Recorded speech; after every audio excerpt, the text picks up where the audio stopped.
Ladies and gentlemen, listen very closely to the silence. It is not the silence of a market that is sleeping, but the silence of a vault that has finally reached its limit. We are standing at the absolute terminus of a century-long experiment in financial abstraction. For years, the critics and the skeptics spoke of a day when the music would stop, but they always spoke of it as a distant, theoretical event, something that belonged to the textbooks of the future. Today, that event has moved from the horizon into the room with us. The ticking you hear is the sound of the final remaining ounces of registered silver being claimed by hands that have no intention of ever letting them go.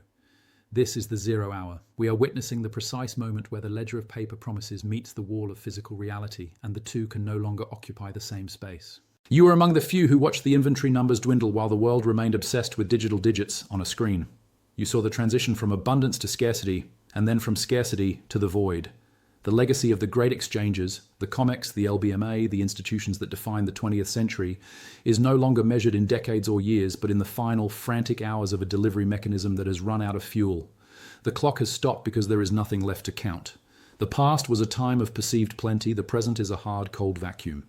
The numbers you see flickering on your screens at this moment are not prices, they are tombstones. They represent the final dying gasps of a system that is attempting to price a physical reality it no longer controls. You must understand that the ticker is a deception, a residual echo of a market that ceased to function in any meaningful way hours ago. To look at the spot price and believe you are seeing the value of silver is to look at a photograph of a meal and believe you are being fed. The price you see is the cost of a paper contract that the exchange can no longer fulfill. It is a ghost. The true price of silver is now being discovered in the frantic private negotiations between industrial giants and the few remaining holders of physical metal. The deception is that the market is still functioning because the lights are on and the digits are moving. The reality is that the pricing mechanism has detached completely from the physical world. We're in a period of narrative breakdown where the authorities are desperately trying to maintain the illusion of liquidity, even as the warehouses are swept clean and the gates are being locked from the inside. This is the stage of the crisis where the public is told everything is normal while the insiders are pulling the fire alarms. The screen says one thing, but the empty floor of the warehouse says another. The gap between these two realities is where fortunes are lost and where the new era begins. Beneath the surface of the price action, the plumbing of the global financial system is fracturing in ways that cannot be repaired. This is the hidden mechanical trigger that the mainstream media will only identify once it is far too late to act. In the complex world of the COMEX and the LBMA, a single bar of silver has been promised to 20, 30, perhaps 50 different owners simultaneously through the magic of rehypothecation. This system works perfectly as long as no one asks for their metal, as long as everyone is content to hold a digital receipt. It is a game of musical chairs played with high-quality collateral, but the music has not just slowed down, it has stopped. The first person in line has just sat down and they have taken the only chair in the room. This is the rehypothecation fracture. The collateral chain, which supports trillions of dollars in derivative bets, is snapping because the underlying physical asset has evaporated. This is why the banks are suddenly paralyzed. They are realizing that the internal mechanical failure of their own creation is the engine of this crisis. It is an invisible rot that has finally reached the structural beams of the building. While the public looks at the charts, the institutions are looking at the empty floor space where the silver used to be, calculating the cost of a default that has already begun in the shadows of the repo market. If you could walk into the boardrooms of the Tier 1 bullion banks right now, you would not find the calm, calculated confidence that they project to the public. You would find raw, unadulterated panic. The atmosphere is thick with the scent of emergency meetings and the frantic drafting of force majeure clauses that were never supposed to be used. These institutions are no longer concerned with quarterly profits, market share, or bonus pools. They are locked in a desperate, primal struggle for survival. Their short positions, once a source of easy profit through systematic price suppression, have become infinite liabilities that threaten to swallow their entire balance sheets and drag their parent companies into the abyss. They are realizing, perhaps for the first time, that they cannot print silver. They can print currency, they can print credit, and they can print digital contracts by the billions, but they cannot conjure a 1,000-ounce bar out of thin air to satisfy a delivery demand from a sovereign entity. The panic you are seeing in the spreads and the volatility is the sound of the clearinghouses realizing they are on the hook for a debt that cannot be paid in paper. The stress response is no longer about managing volatility. It is about finding an exit that has already been welded shut by the physics of supply and demand. To understand the scale of the current collapse, you must visualize the 500-to-1 mirage that has defined the silver market for decades. The paper market is a shadow that has grown 500 times larger than the object casting it. For every ounce of physical silver that actually exists in a deliverable form, there are hundreds of claims held by pension funds, speculators, and ETFs. This leverage was the tool used to keep the price suppressed and the public disinterested, creating an environment where metal was treated as an infinite commodity. But as the sun sets on the era of paper dominance, the shadow is disappearing. When the shadow vanishes, only the cold, hard physical reality remains, and that reality is devastatingly small. The divergence we are seeing is the market finally acknowledging this mathematical impossibility. The paper market is not a reflection of the physical market. It is a parasite that has finally killed its host. As the delivery demands pile up, the exchange is being forced to admit that the silver people thought they owned was nothing more than a digital entry in a ledger that has no backing.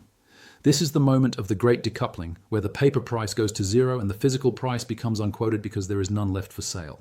While the Western exchanges crumble under the weight of their own leverage, a massive physical vacuum has opened in the East. For months we have tracked the widening premiums in Shanghai and Dubai, watching as the arbitrage became a one-way street that drained the lifeblood out of London and New York. This is the Eastern vacuum. The metal is not just moving, it is being permanently relocated to sovereign vaults and industrial reserves in regions that value the physical over the digital. This vortex effect is accelerating the inventory zero timeline because as long as Western prices remain artificially low, the East will continue to vacuum every available ounce out of the system.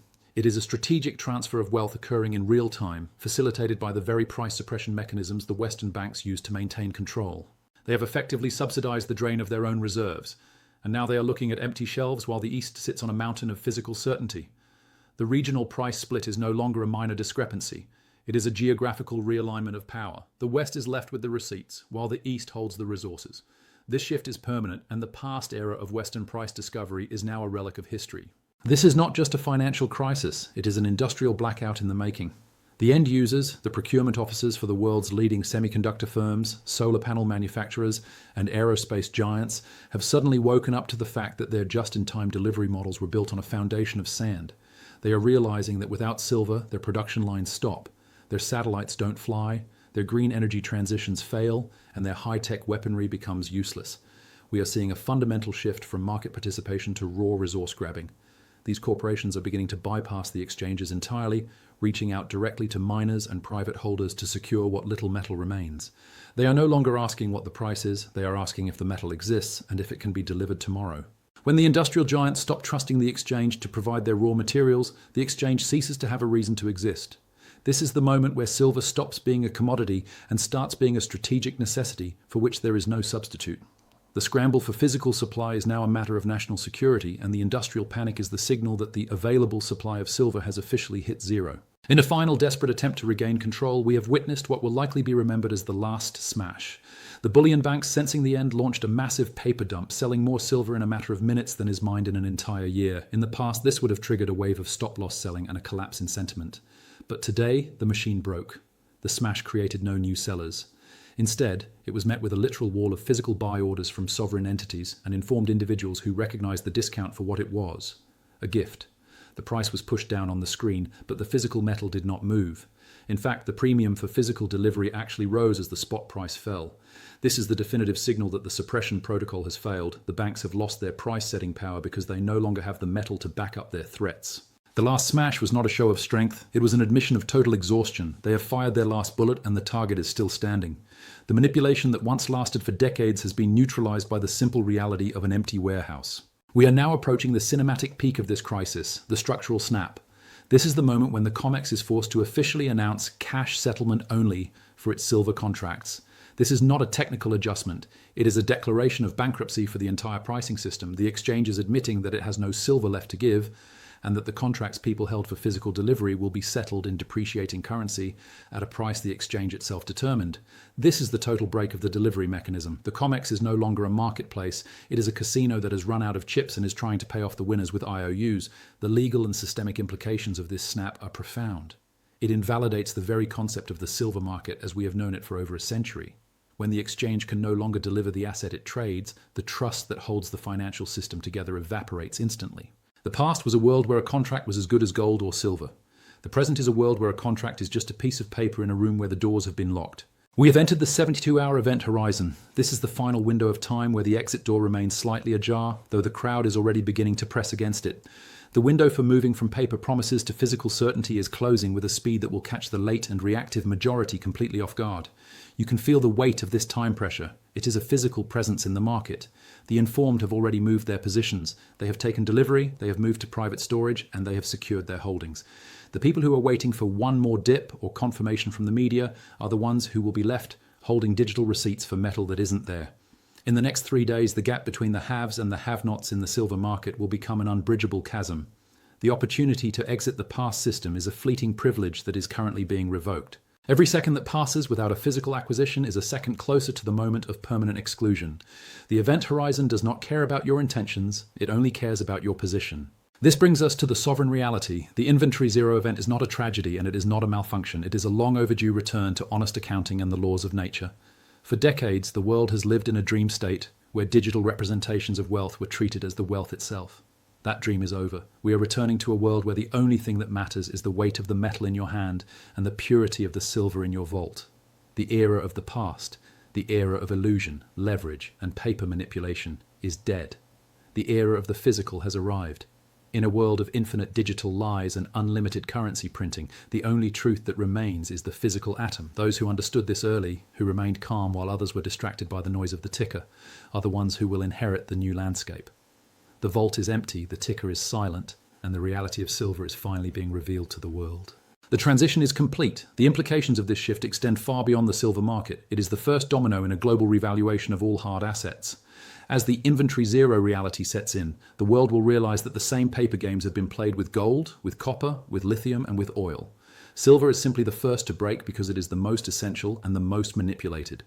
By standing on the side of physical reality, you have positioned yourself outside of the blast radius of the coming currency collapse. The wealth has not disappeared, it has simply changed form. It has moved from the digital ledger of a failing bank into the physical custody of those with the foresight to see through the mirage. The silence of the empty vault is not a sign of the end, it is the announcement of a new beginning. It is the sound of truth returning to the global economy. As we conclude this emergency briefing, understand that the window for action has narrowed to a point. The inventory zero scenario is no longer a projection. It is the current, undeniable state of the global market. The institutions have failed, the exchanges have fractured, and the physical metal has moved into the hands of the patient and the informed. There is no longer a need for speculation, only for the quiet confidence that comes from holding the only asset that the system cannot print, cannot manipulate, and can no longer hide. The era of paper silver was a historical anomaly that has finally reached its inevitable conclusion. We are standing on the bedrock of physical reality, and for the first time in a century, the price will finally reflect the truth. The past is gone, the inventory is zero, the future is physical. Wait for the final confirmation of the force majeure. When the announcement hits the newswires, the transition will be irreversible. You are prepared, you are early, you are informed. The chaos belonging to the world is not your chaos. Your position is secured by the weight of history and the physics of the earth. Stay calm, stay vigilant, and watch the headlines for the final snap. This is the moment you were built for.